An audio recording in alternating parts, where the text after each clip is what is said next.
इस साल 2 अक्टूबर रहा खास दिन, जहां एक ओर देश भर में रहा रावण पुतला दहन का धूम धड़ाका, वहीं दूसरी ओर मनाई गई राष्ट्रपिता महात्मा गांधी की जयंती। इसी बीच देश भर में जगह जगह आयोजित किए गए धम्म विजय दिवस समारोह। इसी कड़ी में राष्ट्रीय राजधानी दिल्ली में भी किया गया धम्म दिवस समारोह का आयोजन। विकासपुरी विधानसभा क्षेत्र के सैनिक विहार सेक्टर 3 स्थित बुद्ध वाटिका में किया गया कार्यक्रम का आयोजन। तथागत विचार मंच के बैनर तले किया गया कार्यक्रम का आयोजन। कार्यक्रम के मुख्य वक्ता रहे धम्माचार्य करुणाशील रोशन। कार्यक्रम का सफल संचालन किया डॉक्टर अभिलाष शक्या ने। कार्यक्रम संयोजक थे आरपी साहू तथा व्यवस्थापक थे वरिष्ठ समाज सेवी कृष्णा ठाकुर। इस अवसर पर यूनिट ऑफ मूल निवासी समिति के राष्ट्रीय अध्यक्ष कमलाकांत काले, एकलव्य सेना के राष्ट्रीय अध्यक्ष Subhash Chandra Kashyap, doctor Jayashree Diwakar, professor Satendra Thakur, doctor SP Singh Shakya, Awadhesh Prasad Chaurasia, Awadh Narayan, पत्रकार मेवालाल, ओम प्रकाश श्रीवास्तव आदि गणमान्य महानुभावों ने अपनी गरिमामय उपस्थिति दर्ज कराई। देखिए कार्यक्रम से जुड़ी शोषित जंग न्यूज की खास रिपोर्ट। आज भी बिहार में केला के पेड़ को कहते हैं केला का थम्ब, मतलब कमोबेश आज भी बहुत कुछ प्रचलन में मौजूद है।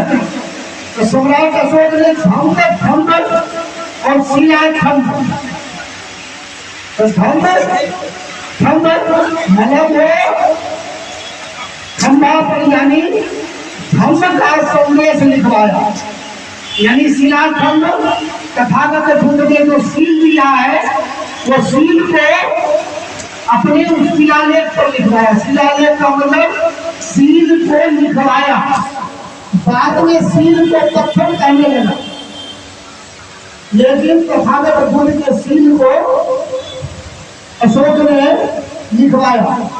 अब अशोक का नाम अभी वर्तमान समय में आप लोग भी ASHOK लिखते हैं, जबकि अशोक ने अपने शिलालेख पर ASOK लिखाया। तालबी सो नहीं, गंदी सो। ये लोग कलम कसाई है, कैसे शब्द का रूपांतर को बदल देता है। ASOK यानी तालबी सो और पहली ASHOK का जहाँ पर इसका मिला है रुद्र दामन शिलालेख में पहली बार ASH का प्रयोग हुआ। इससे पहले अशोक ने अपने शिलालेख में तालबी सो का प्रयोग नहीं किया। तो सम्राट अशोक हम अब यहाँ पर है बुद्ध ने सारनाथ में धम्म चक्र प्रवर्तन यानी 5 भिक्षुओं को बुद्ध ने सारनाथ में धम्म चक्र प्रवर्तन किया था, यानी हिंदी में धर्म चक्र परिवर्तन, यानी पहला उपदेश दिया है सारनाथ के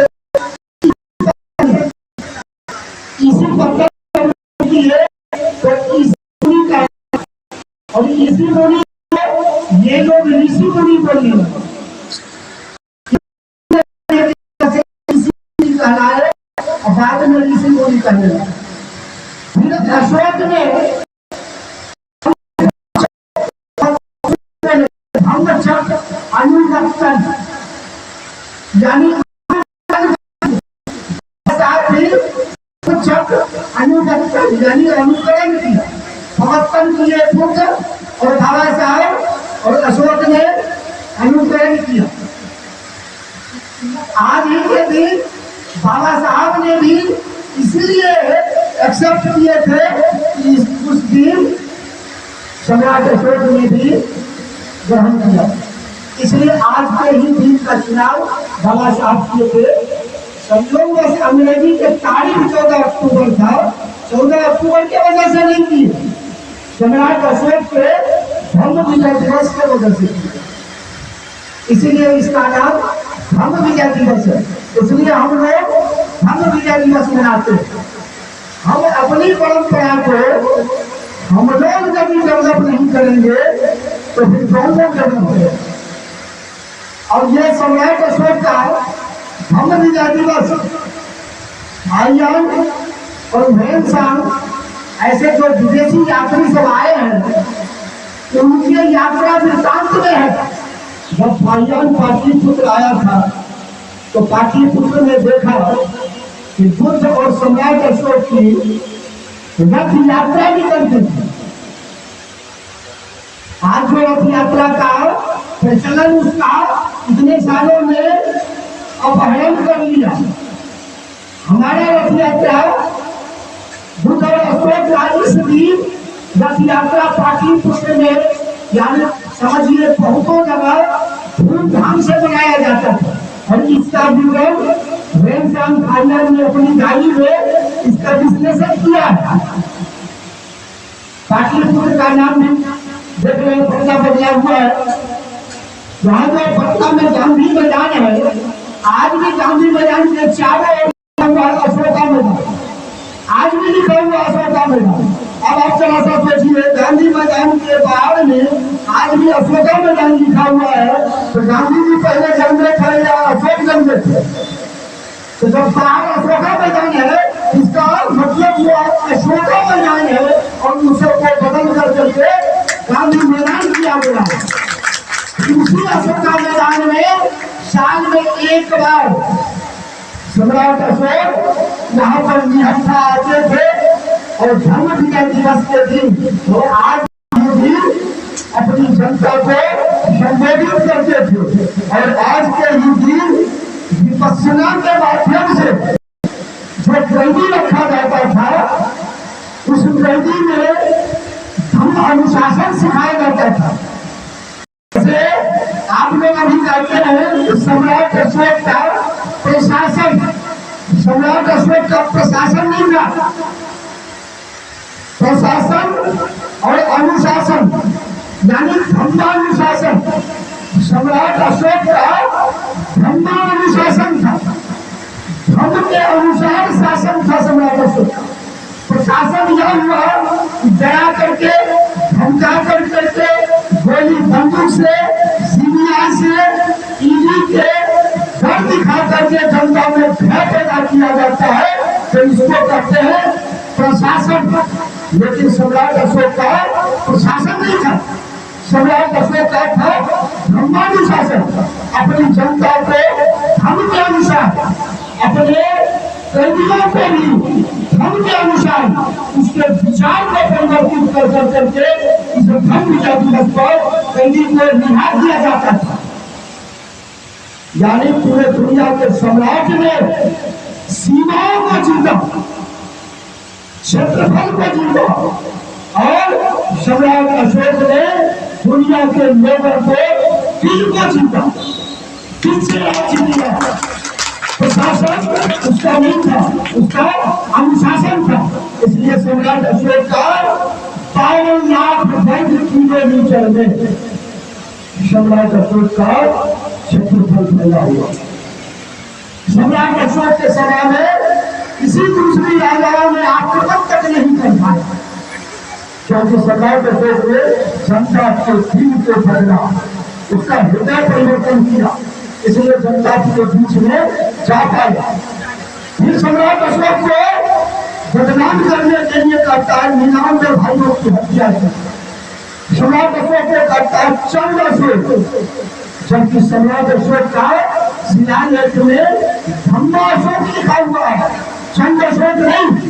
चंद अशोक बदनाम करने के लिए लिखा जाता है। और सर्वप्रथम चंद अशोक की जहाँ परिकल्पना की गई है वो है अशोकावतार, जो संस्कृत में लिखी हुई है।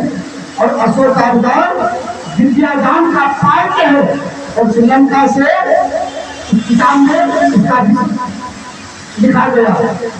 जिस तरह से भारत में रामायण और महाभारत ये महाकाव्य है, उसी तरह से श्रीलंका में विद्यादान अशोकावतार, महावंश और दीपवंश ये महाकाव्य है, इतिहास नहीं है। इतिहास और महाकाव्य में अंतर है। इतिहास में पुरातत्व विभाग, पुरातत्व के द्वारा जो ऑथेंटिक जानकारी रहती है वो उसमें लिखा जाता है, और दूसरे महाकाव्य में किसी कवि की कपोर लीला होती है। उस कपोर लीला की ये जो जनता बैठे हुए है, उस कपोर लीला को जनता सही मानने लग जाता है। इसलिए आज आप लोगों को इतिहास जानने की जरूरत है। हम यह कहेंगे कि सम्राट अशोक ने 99 भाइयों की हत्या किया, तो सम्राट अशोक के जीते जी भी भाईजान और बहन शाम की डायरी में सम्राट अशोक के कई भाई अलग अलग सूबों के वो प्रांतपति थे। सम्राट अशोक ने अपने एक भाई किस को रखने के लिए पाटलिपुत्र में महल बनवाया था, उसको वहां पर आमंत्रित किया था। ये सभी डायरी में, उसके डायरी में विश्लेषण है। आज आप लोगों को इस बात की खुशी होनी चाहिए तो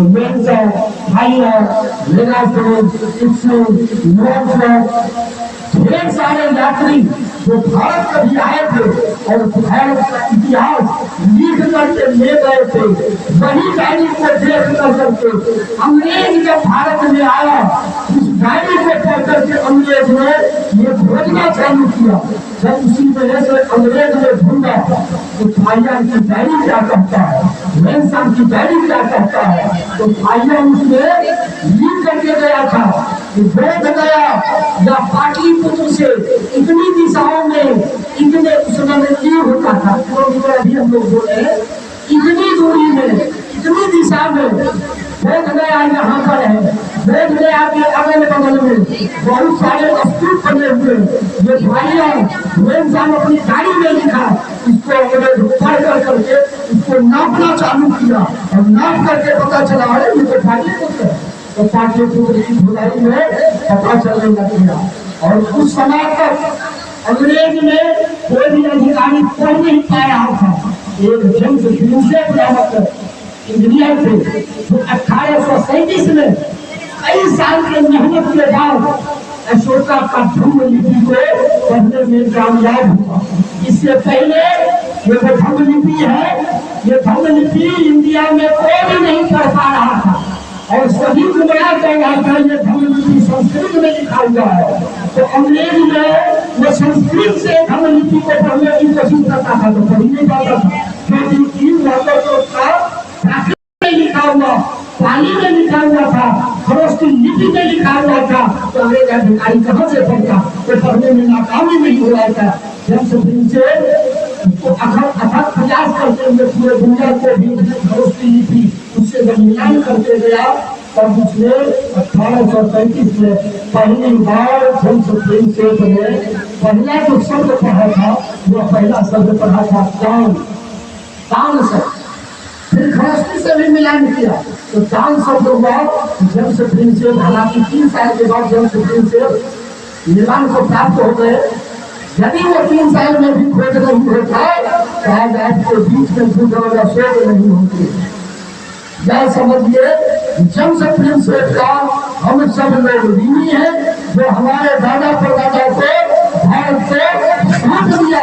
इसके वजह से आपको पता चला कि हमारा भारत का जो हमारे दादा परदादा है, सम्राटों के सम्राट, शहंशाहों के शहंशाह, अशोक महान, पूरे दुनिया में 3 सम्राट को महान कहा गया है, सिकंदर, अशोक और अकबर। इसमें से आपके सम्राट है भारत जो जेम्स प्रिंसेप नहीं होता, आज भी हम समझते तो शायद भाइयों के नीचे है, हमारा कोई इतिहास नहीं है, हम अछूत है। जेम्स प्रिंसेप ने आपको अपने पूर्वजों का इतिहास आपके सामने में लाकर दिखा दिया। जिस समय में सम्राट अशोक थे, उस समय में गज व्यवस्था था, वंग व्यवस्था नहीं था।